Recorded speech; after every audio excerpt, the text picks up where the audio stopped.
Bonjour Sandrine, Bonjour Oscar. merci d'être présent au micro de Parole toulousaine.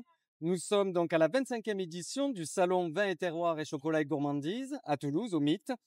Nous sommes arrêtés donc au stand de la Fève au Palais. En quelques mots, pouvez-vous nous présenter votre activité? Oui, donc nous sommes chocolatiers, glaciers et confiseurs.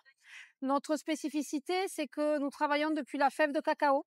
C'est-à-dire on voyage dans différents pays, on va chercher des petites pépites et on les transforme sur Fonsorbe. On a 4 boutiques, Fonsorbe, Tournefeuille, Colomiers et une loge dans le marché Victor Hugo. Merci.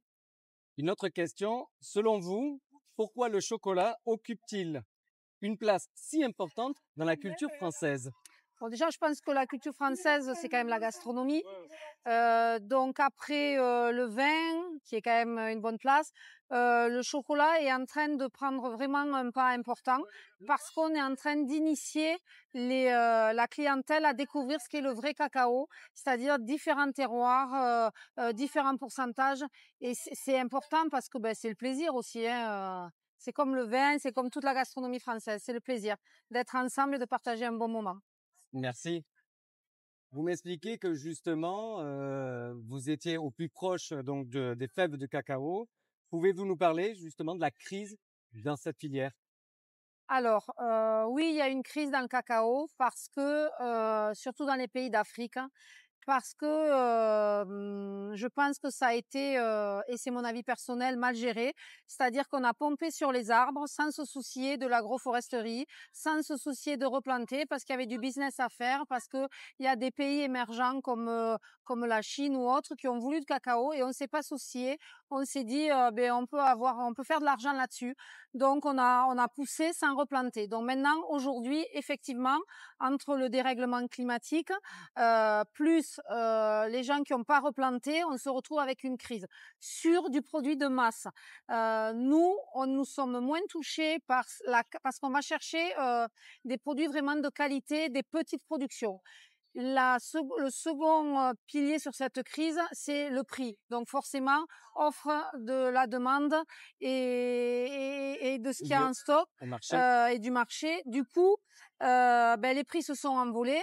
Alors, on va vous expliquer que oui, c'est un problème de dérèglement climatique et de tout, mais derrière, il y a quand même des gens qui sont derrière leurs ordinateurs et qui s'amusent à faire de la spéculation, alors que c'est dommage qu'on n'arrive pas à vendre un produit de luxe abordable.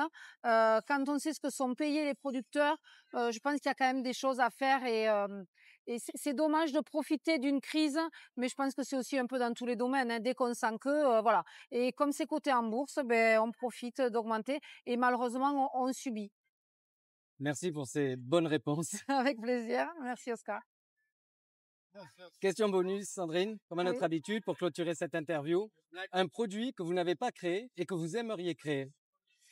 Alors, je travaille avec mon mari. Mon mari est aveyronnais, donc il tue encore les canards, on fait encore notre foie gras, et son rêve serait de faire un praliné, puisqu'on fait nos pralinés à l'ancienne dans les turbines en cuivre, un praliné au friton de canard. Donc, écoutez, si vous voulez, on se donne un défi. L'année prochaine, j'essaye de vous l'offrir.